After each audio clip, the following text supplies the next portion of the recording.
Eh bien, merci à tous ceux qui sont là ce soir, d'avoir répondu à notre invitation.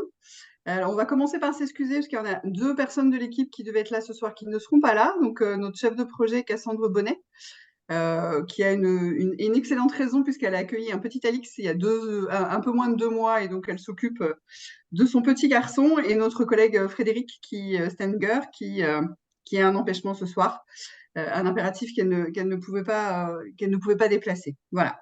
Donc d'abord, je renouvelle nos remerciements pour avoir répondu à cette invitation. Alors, je vais juste préciser tout de suite que cette initiative est une des actions qui est issue du groupe de travail qui a été mis en place il y a bientôt 1 an pour initier avec quatre associations avec qui on a des liens un peu différents mais assez proches, une réflexion sur les actions pour co-construire et développer l'axe information-formation de la filière.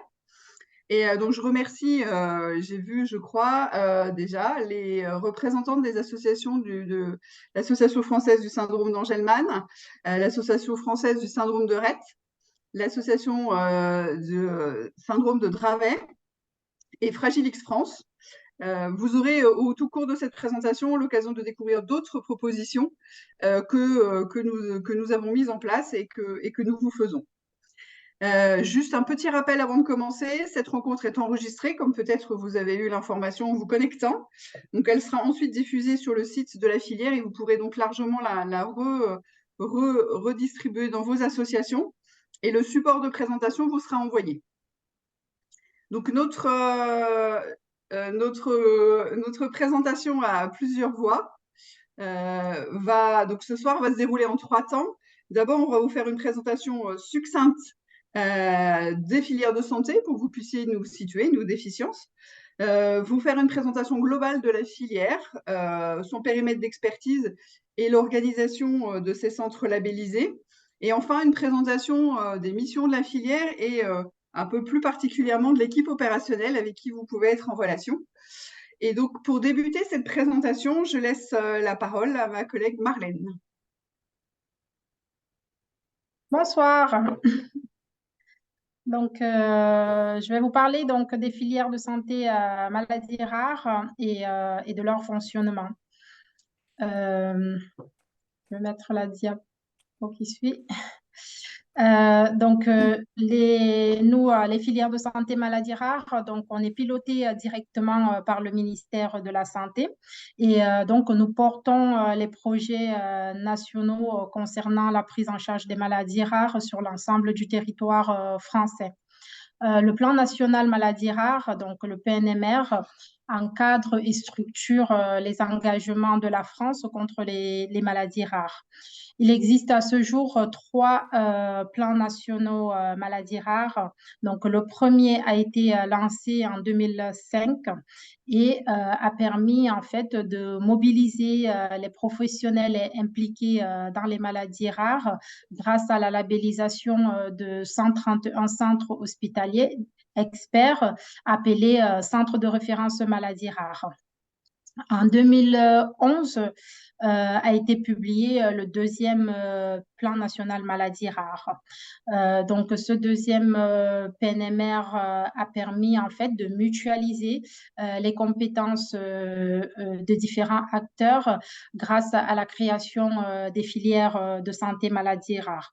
Donc, nous sommes 23 filières dans toute la France et nous avons en fait le rôle de coordonner et de faciliter les collaborations entre les centres experts. Parmi les projets, les objectifs de ce PNMR 2, il y avait aussi la nécessité de centraliser les données sur les maladies rares, d'où la création d'une base nationale de données maladies rares. Pour finir, nous avons le PNMR 3, donc le Plan national maladie 3, Plan national maladie rare 3, qui a été publié en 2018 et qui est toujours d'ailleurs en cours. Et parmi les axes inscrits sur ce PNMR, nous avons le fait de promouvoir le diagnostic et, euh, et la recherche dans les essais cliniques, de renforcer ce rôle de coordination des filières et de partager les données et de les mettre à disposition de la recherche. Ce plan, normalement, devait se terminer en 2022. Il est toujours d'actualité, mais il y a également un PNMR 4 qui est en construction et qui sera publié en 2024. Je peux mettre la prochaine diapo. Merci. Donc, comme je vous ai dit tout à l'heure, donc nous sommes 23 filières de santé maladies rares et cette division est faite en fait en fonction des groupes de pathologies. Donc, nous partageons un peu toutes les pathologies du corps et les organes. Voilà. Et quel est le rôle des filières? Alors, nous sommes là en fait pour fédérer les centres. Il y a là ce soir une présentation. Pardon. En fait, je vous disais tout à l'heure, nous, les filières, nous sommes là pour fédérer en fait les centres de référence et les centres de compétences maladies rares à travers en fait la mise en place des outils pour pouvoir améliorer la prise en charge des patients. On développe aussi la formation et l'information. On coordonne la recherche, qu'elle soit fondamentale, translationnelle, clinique ou organisationnelle. On développe également les liens avec l'Europe et l'international. Et on travaille bien évidemment en synergie avec les autres filières. Les filières regroupent des nombreux acteurs. Donc, on a les centres de référence maladies rares, les centres de compétences, on a les acteurs du médico-social, on a des professionnels de santé de ville, les plateformes et les laboratoires diagnostiques et de recherche. On a les équipes hospitalières, les associations de patients. Donc, voilà, les acteurs sont assez large. Les filières sont animées par des médecins et il y a également une équipe projet qui est constituée d'un chef de projet et des chargés de mission. Et pour finir, donc, les filières sont hébergées dans des CHU. Et je pense que j'ai tout dit.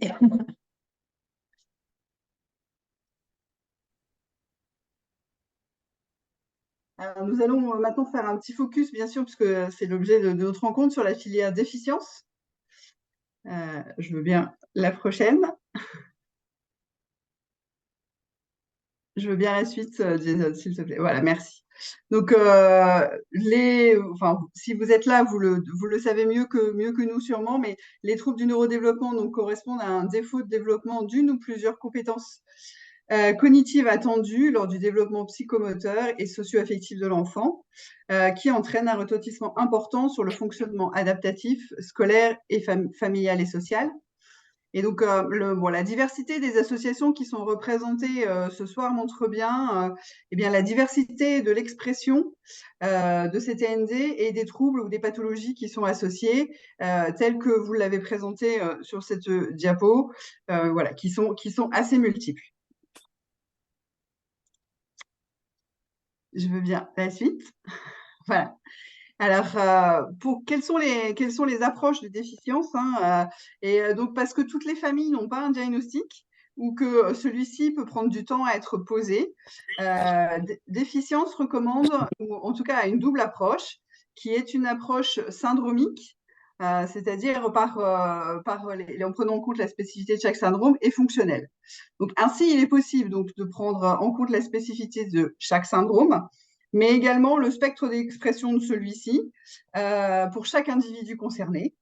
Et de plus, sans attendre un diagnostic, un éventuel diagnostic, parce que parfois, il n'y a pas de diagnostic, en tout cas génétique, c'est d'abord les potentialités, les forces, les compétences de la personne qui sont recherchées, afin de s'en saisir pour favoriser les apprentissages, le développement des compétences tout au long de la vie, et bien sûr orienter, éclairer les pratiques d'accompagnement pour l'ensemble des personnes concernées. Pour la suite, donc en fait, comme toutes les filières de santé maladies rares, Déficience est organisée autour d'un réseau d'experts qui sont sur le territoire français. Alors, une petite précision, la dernière labellisation n'ayant pas encore été officiellement publiée, nous vous présentons ici la carte de l'ancienne labellisation. Mais il y a d'autres centres, la carte a un petit peu bougé et il y a notamment un centre complémentaire qui est apparu, un réseau complémentaire qui est apparu dans notre carte sur les déficiences intellectuelles et polyhandicaps de cause rare. Donc vous voyez qu'il y a un maillage territorial qui est parfois incomplet, mais qui a la particularité d'offrir autant que possible un centre d'expertise le plus près possible du lieu de vie des personnes. Comme le disait Marlène tout à l'heure, nous avons donc les filières 3 grandes missions qui sont d'améliorer l'accès au diagnostic et la prise en charge des personnes, de former et d'informer tous les publics et d'encourager et coordonner la recherche.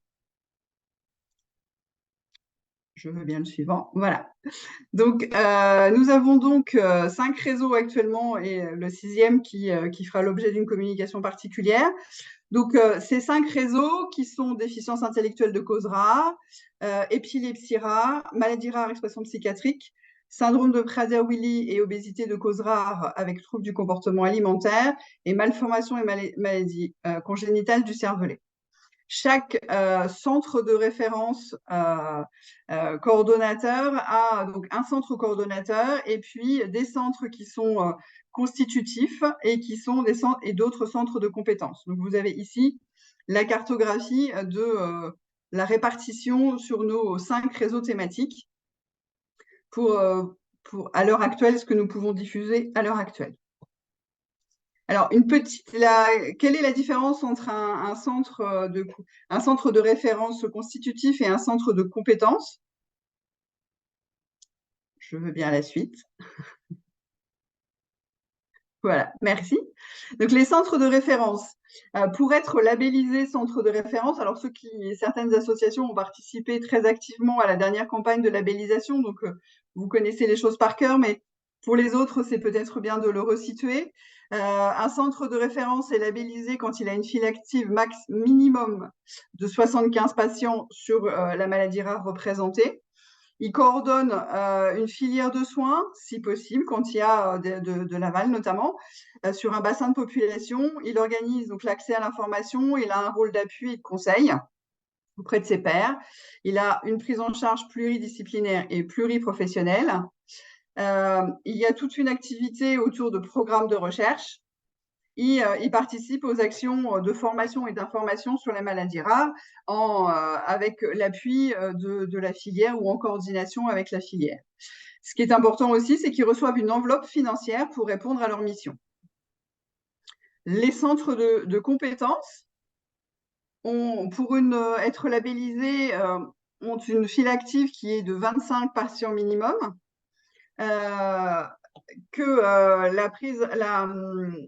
Pardon, ils assurent aussi bien sûr des prises en charge et le suivi des personnes. Ils ont un lien avec le centre de référence de leur réseau. Ils ont bien sûr un lien aussi, le lien avec les professionnels ville-hôpital et le réseau territorial. Ils sont encouragés à participer à l'enseignement, à la formation et à la recherche. Et ils suivent les recommandations de bonnes pratiques existantes et bien sûr peuvent avoir recours à l'expertise d'un centre de référence en cas de besoin. Vous pouvez remarquer qu'il n'y a pas de mention d'enveloppe financière, de financement. C'est une C'est une des caractéristiques de ces centres de compétences, donc qui n'ont pas de dotation financière supplémentaire pour leur activité maladie rare particulièrement. À rappeler que les centres de référence ou centres de compétences sont émergés dans des services hospitaliers qui exercent dans leur spécialité, et que l'activité maladie rare est une activité supplémentaire à cette activité, on va dire, conventionnelle. Après cette petite présentation, je laisse la parole à Jason. Merci Caroline pour ce petit exposé. Donc, un vaste réseau à animer, à entretenir et à diffuser les différentes informations, les différentes nouvelles. C'est pour ça que la filière couvre plusieurs médias, plusieurs réseaux sociaux, Facebook, LinkedIn, YouTube, et possède également un site internet qui a été refondu l'année dernière. Nous produisons aussi des newsletters, dont une qui s'appelle la Défi News, qui est à l'intention du public, du grand public, de tous nos réseaux de contacts, que certains d'entre vous ont pu recevoir précédemment, 2 fois par an. Et il y a également une petite nouveauté de cette année, un Défiling, qui est donc une petite newsletter qui sera spécialement adressée aux associations, mais nous y reviendrons tout à l'heure. Et juste pour vous montrer à quel point le réseau est fort, et c'est important de diffuser les informations sur plusieurs canaux afin que tous les centres soient pris au-delà d'une simple boucle, une boucle de courriel.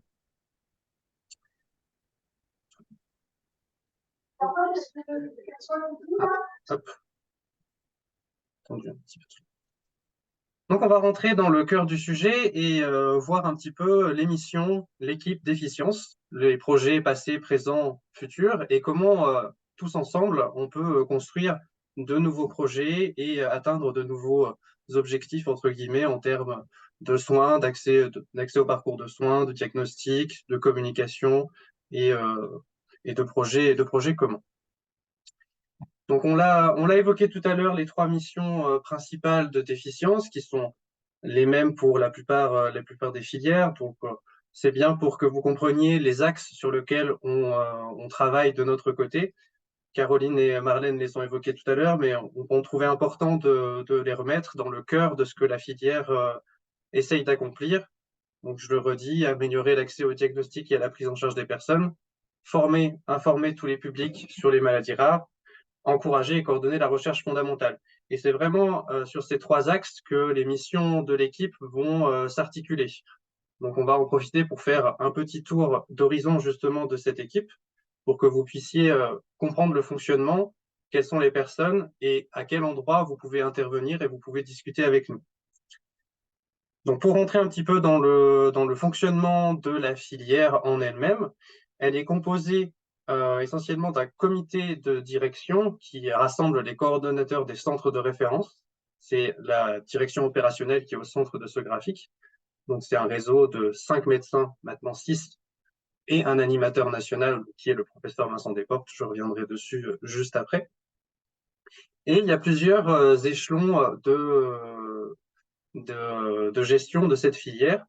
Donc, ce comité de direction est en interaction directe avec les coordinations régionales et de différentes commissions thématiques, puisque nous avons plusieurs réseaux. Donc, parfois, c'est important de quand même laisser des commissions dédiées à certaines pathologies, à certains groupes de patients.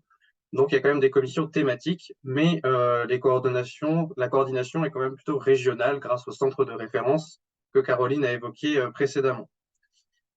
Et notre rôle en tant qu'équipe opérationnelle, que je vais vous présenter juste après, c'est de faire le lien entre ces axes, que justement ces 6 réseaux et ces directions prennent une direction commune et puissent interagir entre elles. Si un projet se fait quelque part, il peut rebondir à plusieurs autres endroits, par exemple.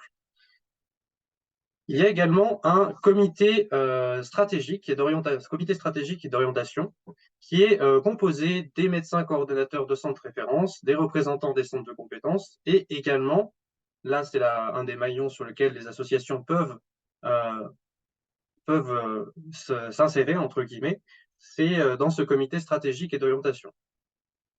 Nous avons plusieurs personnes, membres d'associations qui sont membres de ce comité stratégique qui se réunit 2 fois par an et qui permettent de présenter quelles sont les actions de la filière et participer à l'orientation des prochaines actions.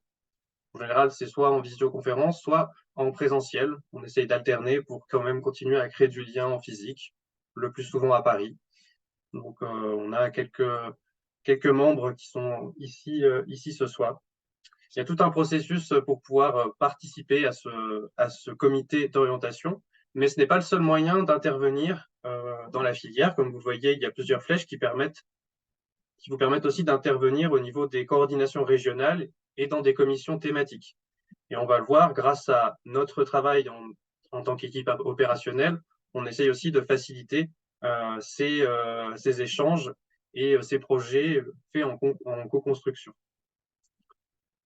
Donc, je vois qu'il y a quelques messages dans le chat, mais on fera un tour de table et plusieurs questions à la fin de la présentation.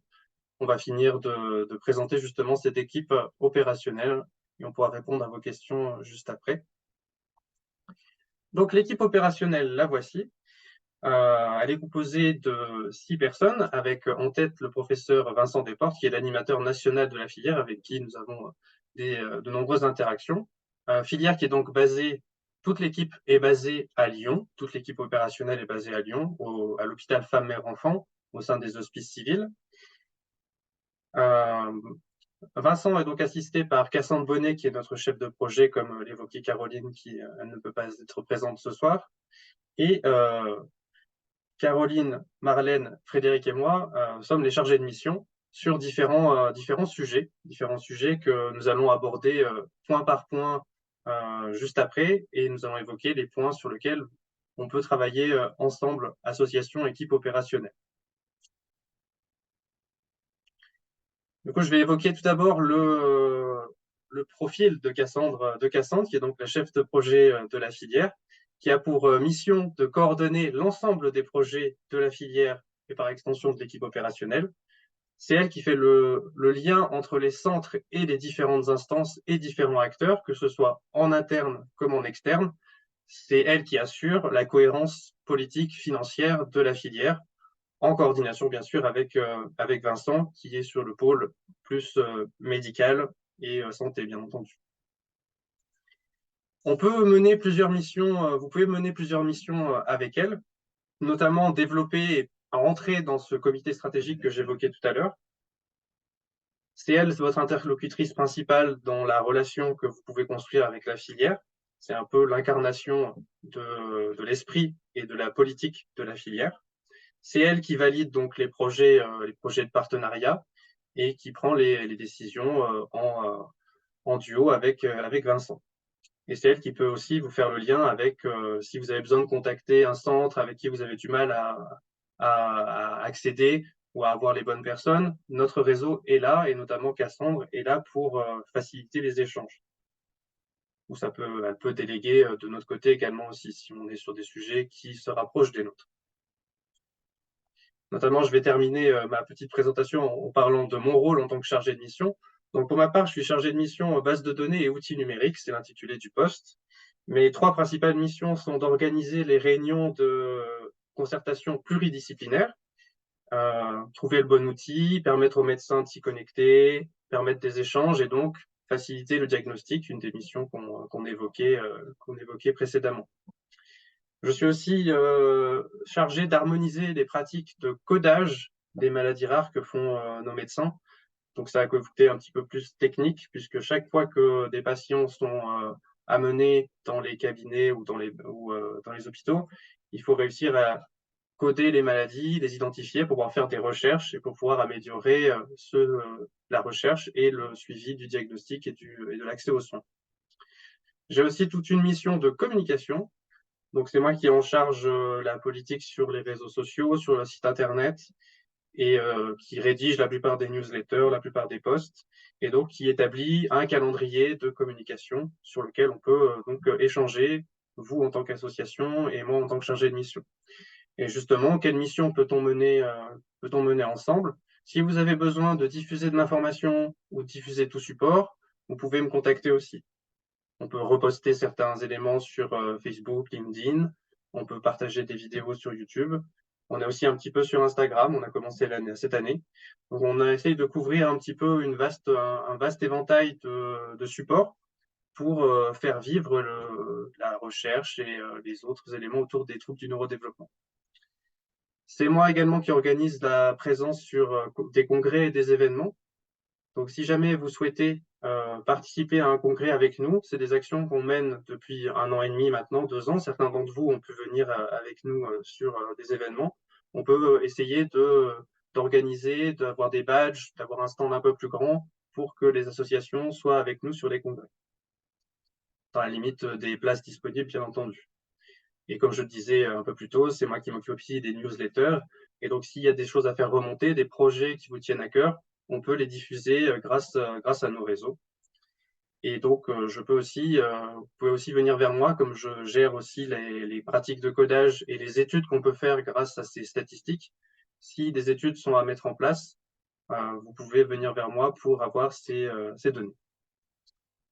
Hop, je laisse la main à Marlène qui peut donc se présenter. Alors, pour ma part, moi, je suis pharmacienne chargée de mission recherche au sein de la filière. Donc, j'accompagne et je coordonne la rédaction des PNDS, donc qui sont des protocoles nationaux de diagnostic et de soins. Donc, ces PNDS servent en fait sont nécessaires pour expliquer de façon assez détaillée la prise en charge diagnostique et thérapeutique d'une maladie et le parcours de soins d'un patient atteint de la maladie rare donnée. Vous pouvez d'ailleurs trouver sur le site de la filière les PNDS, la liste des PNDS rédigés ou sinon aussi sur le site de l'HAS. Je facilite également les collaborations entre les centres experts et d'autres parties prenantes dans des projets de recherche. Donc, ça peut être, par exemple, la mise en commun de patients pouvant intégrer des projets de recherche sur une maladie rare donnée ou la mise en contact d'experts dans le cadre du dépôt d'un projet de recherche. Pour finir, j'anime également la COMET, donc c'est notre commission essai thérapeutique qui a été lancée il y a très peu de temps, donc c'est tout récent et qui a pour objectif en fait d'améliorer l'accès à des thérapies innovantes en étant en fait la porte d'entrée pour les labos pharmaceutiques qui souhaitent mettre en place des essais cliniques sur le territoire français. Quelle mission pouvons-nous mener ensemble? Alors, on peut créer ensemble des documents spécifiques aux pathologies ou aux traitements, par exemple des cartes d'urgence. On peut travailler ensemble et on met en place des groupes de travail pour la rédaction des dossiers CPC. Donc, c'est des dossiers de cadre de prescription compassionnelle pour un médicament dont vous avez les patients n'ont pas, par exemple, le droit au remboursement ou qui est difficilement accessible. Donc, on rédige ces dossiers-là pour faciliter en fait l'accès aux médicaments. En ce moment, par exemple, on travaille sur un dossier CPC Slenito, qui est un médicament en fait qui est remboursé jusqu'à l'âge de 18 ans et après 18 ans, on n'a plus droit au remboursement. Dans ce groupe de travail, nous avons quelques associations.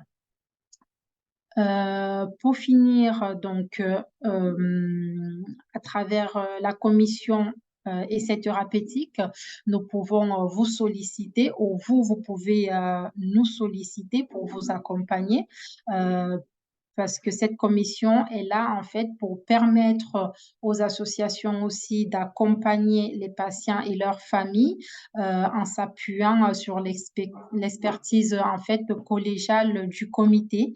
La commission peut donner un avis, en fait, sur un essai thérapeutique qui doit avoir lieu ou pour lequel les laboratoires vous sollicitent. On peut aussi également travailler et diffuser en fait des informations sur les essais cliniques aussi dans les maladies rares.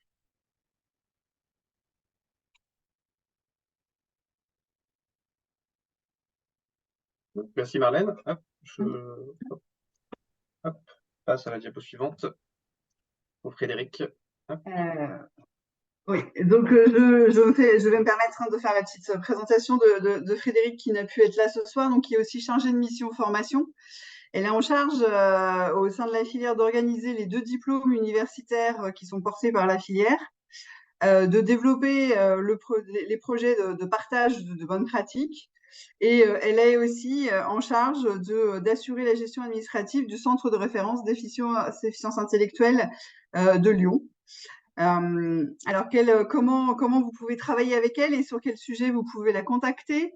Alors déjà, la présence au cours des enseignements universitaires de parents qui viennent témoigner de leur quotidien, partager leur expertise de la maladie et donc est précieux pour tous les professionnels en formation.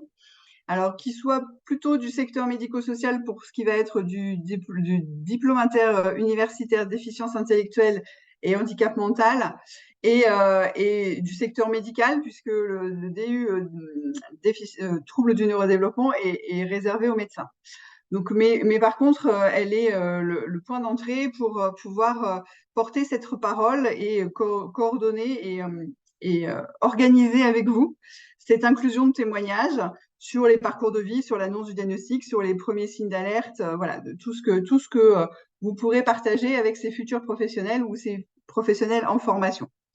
Et puis, plutôt sur le versant local, c'est de trouver les bons interlocuteurs localement, notamment de savoir à qui s'adresser dans le centre de référence déficience intellectuelle, mais aussi parfois de pouvoir vous mettre en contact localement sur Lyon, sur la région, avec d'autres professionnels du secteur quand on en a la possibilité. En ce qui me concerne, donc je suis Caroline Imzout, je suis aussi chargée de mission information. Moi, je soutiens la création d'outils à l'attention de plusieurs publics, que ce soit tant pour les professionnels que pour les familles et les personnes concernées.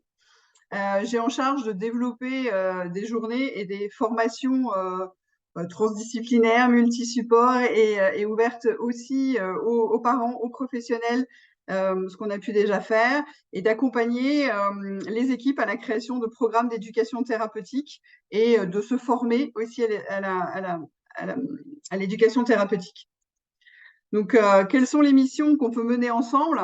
Alors, comme je vous l'ai dit un petit peu en introduction, un des groupes de travail qui est en cours depuis 1 an, c'est de co-construire une réflexion sur l'axe formation et information.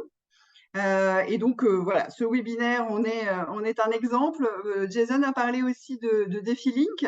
Voilà, c'était une demande aussi de ce groupe d'avoir une newsletter dédiée qu'aux associations dans lequel eh bien, nous, filières, nous pourrions vous donner des informations qui vous concernent très directement, comme les congrès sur lesquels vous pouvez vous positionner, les prochaines formations, mais aussi partager des informations qui viendraient des différentes associations, par exemple les journées nationales, les journées internationales, mais aussi des projets ou des initiatives de certaines associations qui pourraient être intéressantes à partager pour toutes les autres.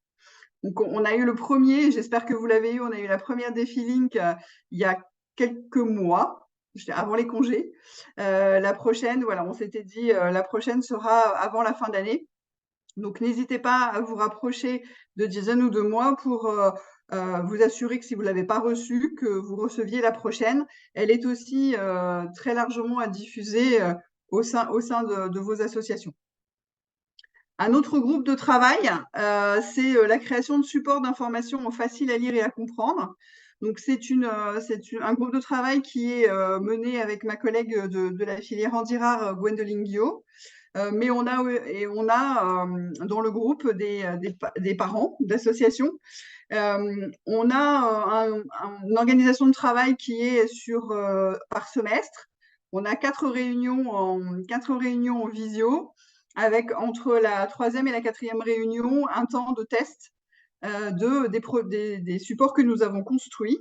Donc, on a, par exemple, adapté le support d'information à la collecte, aux examens génétiques, à l'accord pour les examens génétiques, sur l'éducation thérapeutique.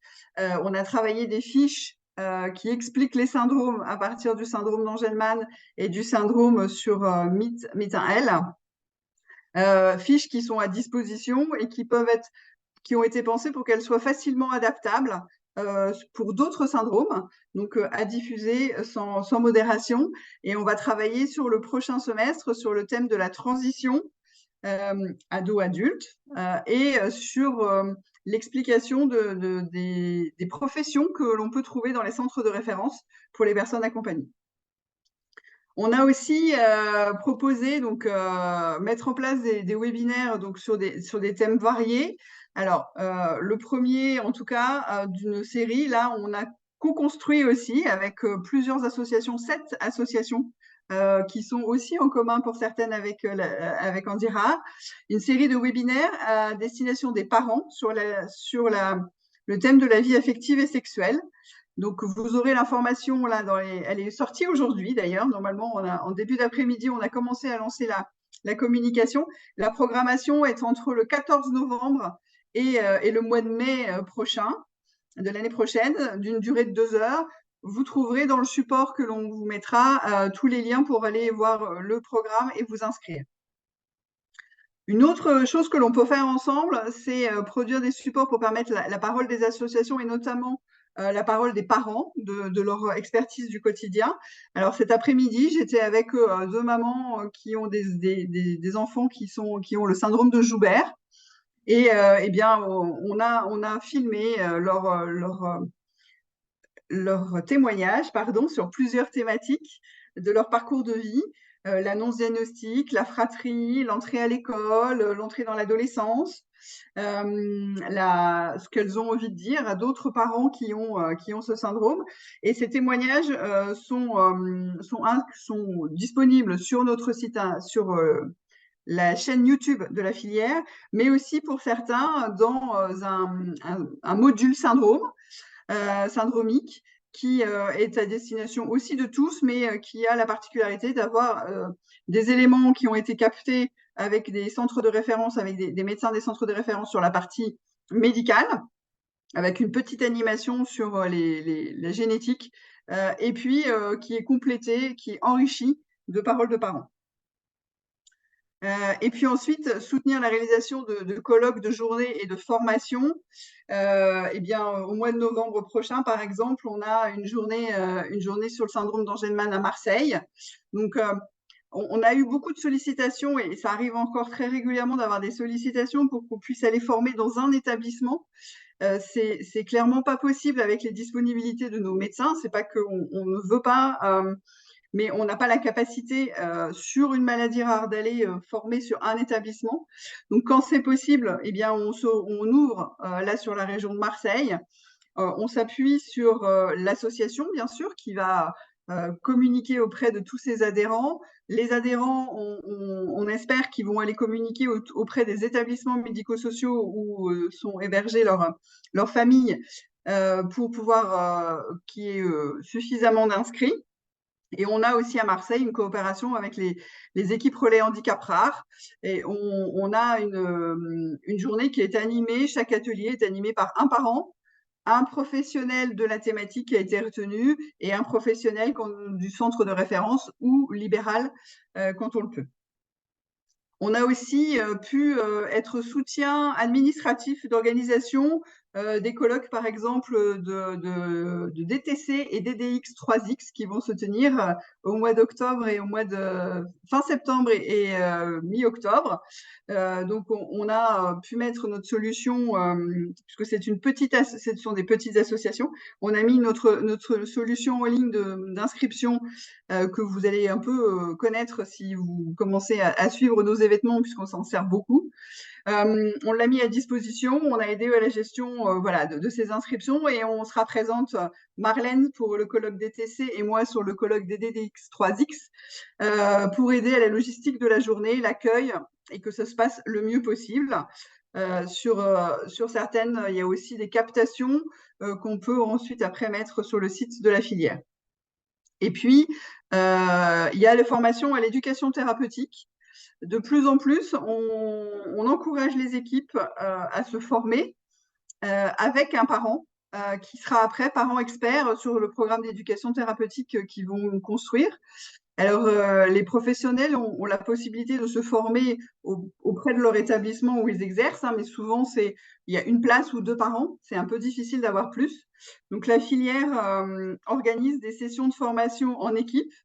Et là, sur la dernière qui se fait à Marseille, avec l'équipe qui est sur le réseau déficience intellectuelle et polyhandicap de Causes Rares, il y a 2 mamans qui sont concernées, qui se forment et qui travaillent avec l'équipe sur l'élaboration du programme. Ça va, je pense, de plus en plus se démocratiser, ou en tout cas, on encourage très fortement les équipes, et c'est quelque chose que j'essaye de demander systématiquement aux équipes qui veulent se former avec déficience. Et puis, il y a aussi, on finance aussi la participation à la formation pour les formations parents experts en interfilière.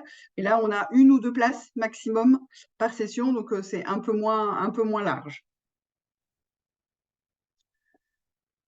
Voilà, quelques exemples. Alors, il y en a peut-être d'autres. Et puis, s'il y a des personnes qui font partie de l'ensemble des missions qu'on vient de vous présenter avec mes collègues, hein, qui veulent ensuite donner leur expérience, n'hésitez pas.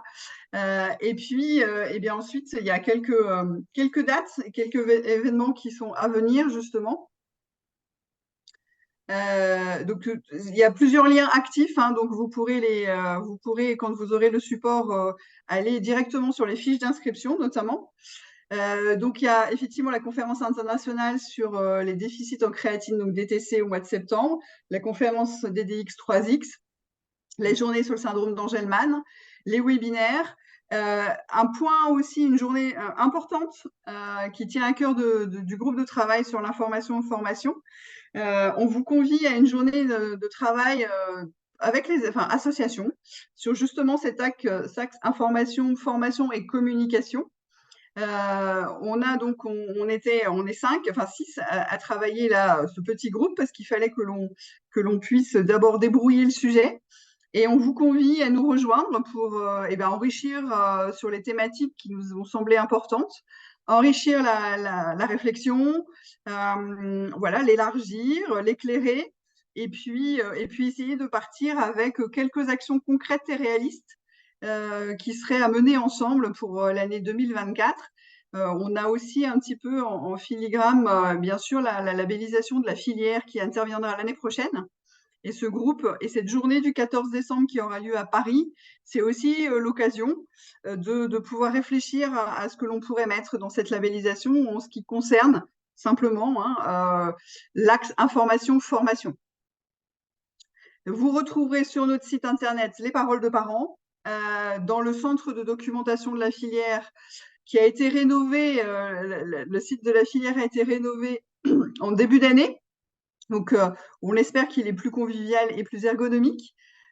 Il aura une nouvelle rénovation, enfin en tout cas un complément, on espère d'ici à la fin d'année, en tout cas d'année prochaine, avec des contenus qui seront, des pages qui seront transcrites, qui sont en train d'être transcrites en FALC.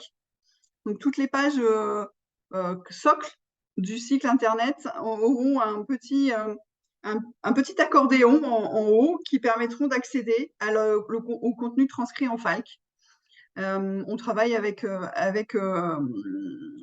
comme Access, qui nous transcrit et qui est un processus de transcription en FALC. Alors, oui, on reparle aussi de Défi Game, hein, certains d'entre vous ont aussi participé à sa création.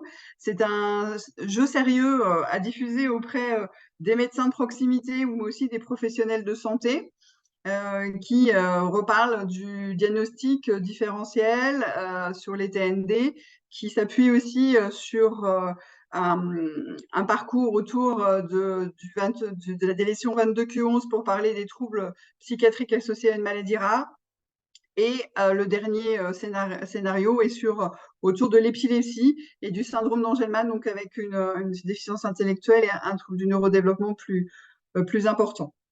Vous retrouvez dans l'agenda de la filière toutes nos dates et notamment la possibilité de voir quels sont les congrès sur lesquels la filière sera présente et de revenir vers nous pour savoir si ces congrès il y a la possibilité que vous puissiez vous positionner, comme le disait Jason. À noter que quand c'est des congrès interfilières, on n'a pas du tout la possibilité de vous accueillir, puisque chaque filière ne peut pas, on va dire, être accompagnée de ses représentants associatifs. Mais dès qu'on en a la possibilité, et ça a déjà été fait cette année, eh bien, on vous accueille avec plaisir. Et puis, n'hésitez pas, en dernier, à diffuser largement les informations autour des 2 diplômes interuniversitaires, et notamment le DU déficience intellectuelle et handicap mental. Il y a encore des places. Et c'est un DU notamment qui est très apprécié dans les établissements médico-sociaux. Et bien voilà, nous avons fait le tour. Alors il y a sûrement d'autres choses que nous avons oubliées, mais en tout cas, c'est ce que nous avions envie de partager avec vous ce soir pour mieux faire connaissance. Donc n'hésitez pas à nous contacter, à revenir vers nous si vous avez des questions, pour qu'on puisse construire ensemble justement cette information et la diffuser le mieux possible. Oui, on est à votre disposition. Pardon. Non, j'allais dire que c'est un échantillon, on n'a pas été 100% exhaustif, même si on est allé, on a proposé quand même pas mal de choses. Mais voilà, il y a d'autres éléments qui sont disponibles, comme on le disait, sur le site internet, sur les réseaux sociaux. Il y a beaucoup de projets qui sont en cours, qui vont porter leurs fruits l'année prochaine. Et donc, comme le disait Caroline, année prochaine qui est assez importante, puisque c'est une année de relabellisation des filières cette fois. Cette année, c'était les centres. Maintenant, l'année prochaine, ce sera les filières. Donc, on a encore pas mal de projets sous le coude et on a besoin de vous pour les partager, besoin de vous pour nous en suggérer d'autres. Donc, on va essayer de continuer sur cette lancée-là. Si vous avez des questions, on est à votre disposition. On en a répondu certaines sur le chat. Alors, on n'est pas du tout, nous, responsables de la labellisation, ni voilà, hein, donc on pourra répondre à notre niveau si vous avez des questions sur ce qu'on a pu vous présenter et sur ce que ça vous évoque. Je le redis peut-être pour ceux qui sont arrivés en retard, cette présentation est enregistrée, donc on la mettra à disposition. Et le contenu, voilà, le PowerPoint vous sera aussi diffusé.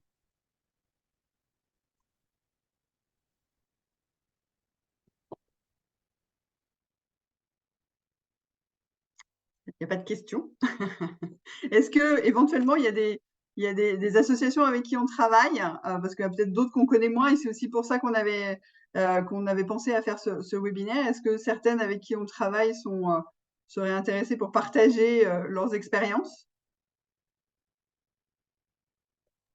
Oui, je vous ai mis plusieurs questions.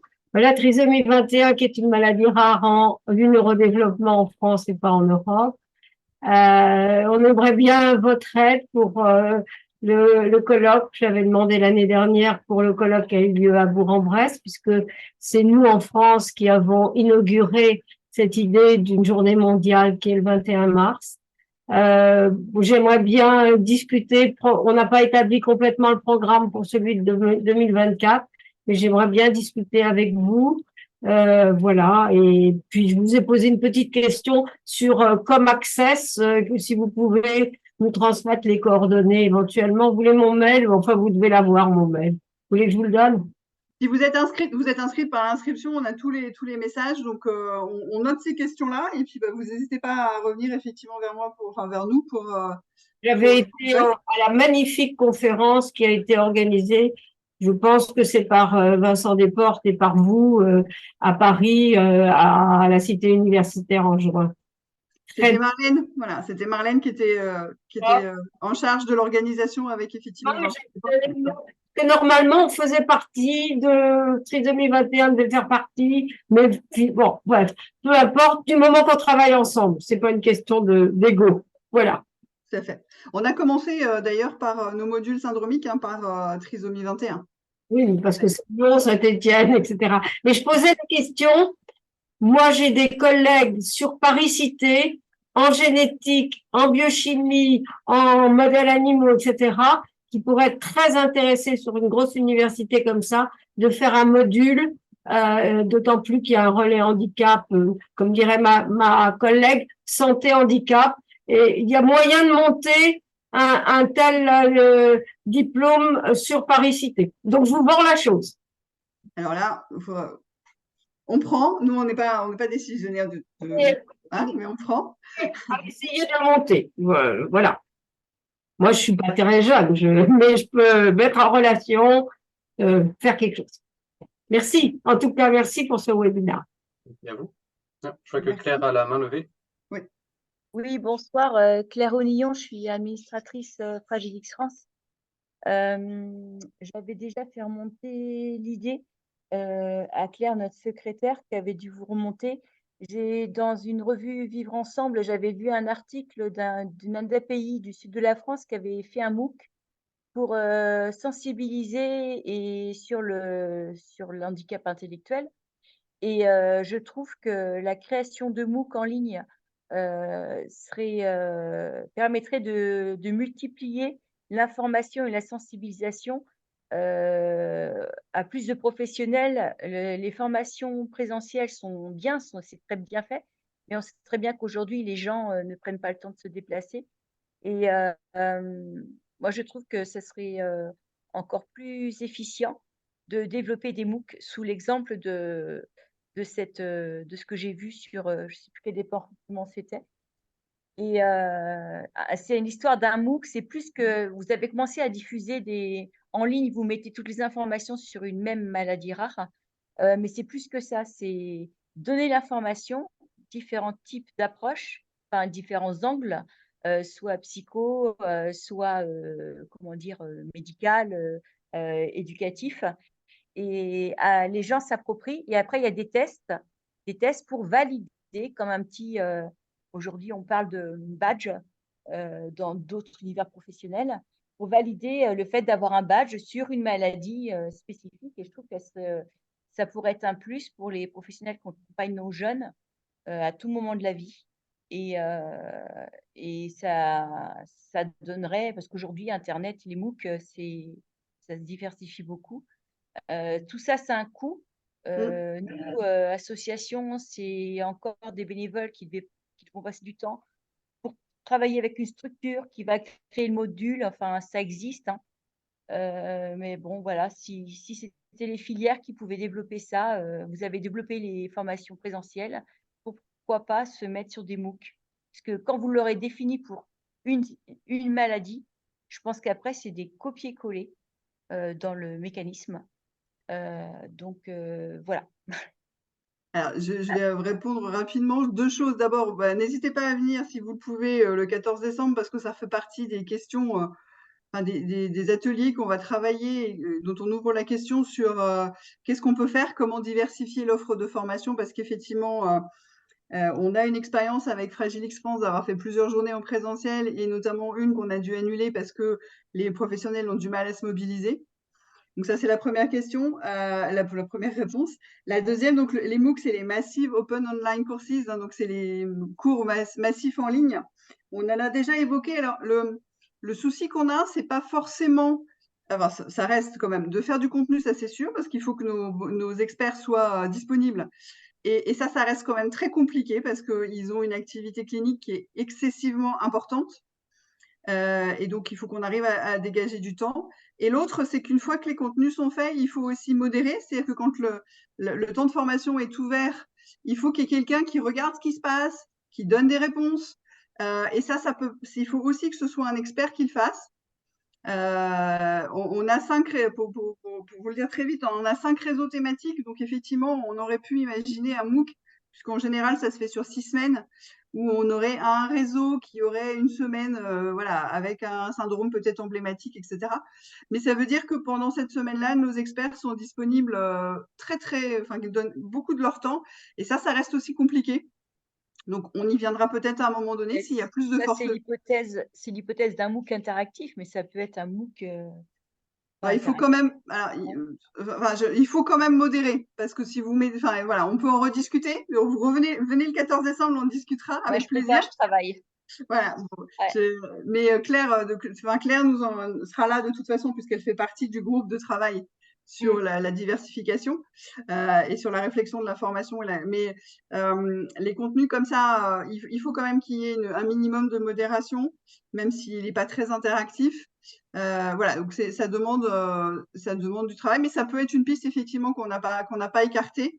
Les webinaires aussi, hein, voilà, on y pense aussi. Un MOOC, un MOOC, on se connecte quand on a du temps, quand on veut. Oui. On progresse dedans à notre rythme et puis après on valide. Quitte après à faire peut-être pas comme vous dans une autre formule au niveau de l'interaction, des rendez-vous.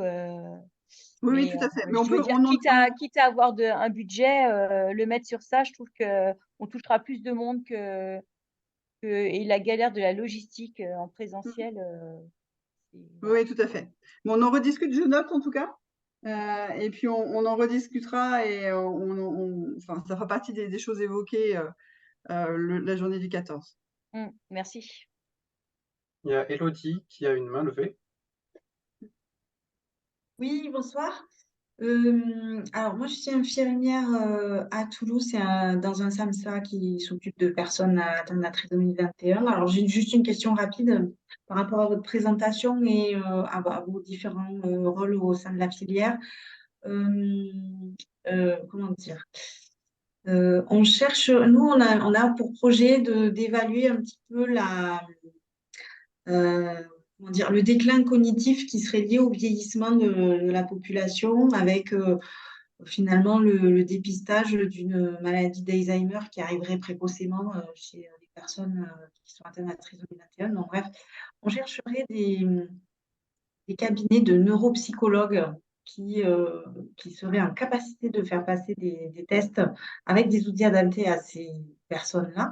Et je me demandais si par exemple, je me rapprochais ou je contactais Cassandre Bonnet, est-ce qu'elle aurait peut-être des contacts où elle pourrait me mettre en contact avec des cabinets qui seraient spécialisés là-dedans et qui pourraient finalement me faciliter un petit peu ma recherche à ce niveau-là voilà. Est-ce que je peux me rapprocher, par exemple, de Cassandre Bonnet qui pourrait me donner des contacts sur cette problématique ou sur d'autres d'ailleurs? Alors, on a fait venir, si je peux répondre un tout petit peu, on a fait venir au précédent colloque Trisomie 21 lors de la journée mondiale, quelqu'un de Lyon, sur les comportements des filles, sur la maladie d'Alzheimer. Et l'année prochaine, il y aura le vieillissement en général sous tous ses états dans le cadre de la Trisomie 21. Ça ne donne pas des gens ça ne donne pas des réseaux, je le sais bien. C'est faute d'avoir. Il y a pas, mais il y a du progrès quand même parce que il y a des gens qui commencent à s'intéresser à faire des diagnostics et nos amis canadiens le savent. Alors, il faut former des gens et c'est pas évident. On forme pas en 3 mois, mais oui. Bon, voilà. Oui, c'est ça. Bon, alors, n'hésitez pas. Nous, on a des difficultés à avoir les réseaux, hein, notre équipe, elle a une vision nationale. Donc, par contre, on peut éventuellement vous mettre en contact localement avec notre centre de référence déficience intellectuelle. Et puis, moi, j'ai quelque chose qui me vient en tête, mais à ce moment-là, je note. Et je pourrais vous contacter, enfin, contactez-moi ou contactez-nous, n'importe un. Je pense à quelqu'un avec qui je pourrais éventuellement peut-être vous mettre en Oh, ben, relation. ce serait formidable. Je sais pas en Oui, fait, oui. hein, donc c'est à valider. Oui, mais je Voilà. vous contacterai, oui, Madame Imosouet. Merci. Merci beaucoup. Sur les, Mais sur les juste, thématiques locales. Vas-y, Marlène. non, mais je voulais juste ajouter qu'on a sur le site, en fait, il y a un appel à projet qui permet en fait de mettre en relation les professionnels sur des projets de recherche. Donc là aussi, si vous voulez, vous pouvez rédiger quelques mots sur votre projet que vous avez et le type de professionnel que vous recherchez. Et nous, on pourrait diffuser sur le site de la filière. Mais c'est parfait. Merci beaucoup. Alors, il est 9h35, donc on va prendre encore, peut-être, il y a encore, je vois une question, Christine. Oui, oui. Et puis après, on vous laissera quand même aller peut-être manger ou voilà. Oui, merci. Bonsoir, Christine Gaillard, donc de l'association Fragilix France également comme Claire. Moi, j'avais peut-être un témoignage et puis une question. Donc, mon premier témoignage, c'est celui du groupe de travail sur la vie affective et sexuelle dans laquelle je suis, qui concerne tous les déficients intellectuels. Donc, je trouve qu'il y a plusieurs intervenants de d'autres pathologies. Je trouve que c'est intéressant. Nous sommes écoutés par l'équipe déficience et ça va jusqu'au développement. C'est-à-dire que dans ce webinaire, on a souhaité également que ce thème soit abordé pour les personnes très, très affectées par le handicap, sévèrement affectées, et ça a été pris, enfin, ce sera l'objet d'un webinaire à part entière. Je trouve que le thème, le format webinaire est très bien, parce qu'on peut y participer de toute la France. Donc, ça, c'est vraiment bien. J'invite un certain nombre de personnes à le faire. Peut-être je peux me poser, alors ce que je trouve bien aussi, c'est que vous êtes force de proposition sur les intervenants et que vous nous incorporez les familles sont incorporées dans les thématiques, elles sont intégrées. Voilà. Et ça, je trouve que respecter cette dualité-là, enfin cette biparticipation, enfin je sais pas comment on peut le dire, mais je trouve que c'est très bien. Voilà. Peut-être juste une question qui me vient. Comment vous choisissez les thèmes des groupes de travail? Est-ce que ce sont des thèmes qui doivent être transversaux, toute déficience intellectuelle, ou non? Voilà.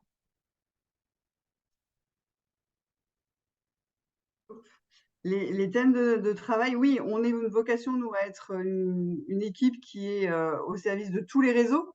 Alors, on a certains groupes de travail qui sont sur tous les réseaux. Il y en a certains qui peuvent être thématiques si besoin, mais on a quand même vocation à être transversal et tout ce que l'on fait. Alors, moi, je vais parler pour le groupe Falk, mais peut-être que vous pourrez aussi parler sur d'autres. Mes collègues. L'idée du groupe Falk, effectivement facile à comprendre, c'est que les documents que l'on crée puissent servir à tous et être diffusés à tous. Donc effectivement, par exemple, sur la fiche syndromique, qui est pour expliquer aux personnes concernées, en facile à lire à comprendre, d'où vient leur syndrome, d'où vient leur déficience intellectuelle éventuellement, et les accompagnements, les forces et faiblesses, etc. On l'a travaillé à partir de 2 exemples, mais aussi avec l'idée que ça puisse servir à tous et qu'il soit facilement transférable sur d'autres syndromes. Et on travaille sur des outils complémentaires sous forme de cartes. Et là, c'est de la même façon, il faut que ça serve à tous, puisqu'on ne peut pas. Voilà, d'abord parce que vous êtes très nombreux. Vous voyez déjà ce soir, vous êtes très nombreux avec une diversité de personnes concernées qui est immense. Et il y avait 70 inscrits, donc voilà, on a énormément de personnes, voilà. Et puis qu'il faut qu'on puisse en faire le maximum possible, donc il faut qu'on répartisse nos forces et nos financements. Oui, et c'est vraiment au cœur de la politique et de la communication de la filière, cette idée de travailler toujours avec plusieurs parties. Certes, il y a des thématiques, j'en connais, qui sont très techniques, très centrées sur un réseau et sur un problème particulier, mais sur l'ensemble des événements, notre logique est quand même de réussir à ce que tout le monde puisse s'y retrouver et puisse participer et être force de proposition. C'est pour ça qu'on a construit un site internet qui est ouvert à tous et qui ne fait pas de distinction particulière. L'idée de que tout le monde puisse trouver l'information Et c'est ce qu'on essaie de refléter sur l'ensemble de nos actions principales.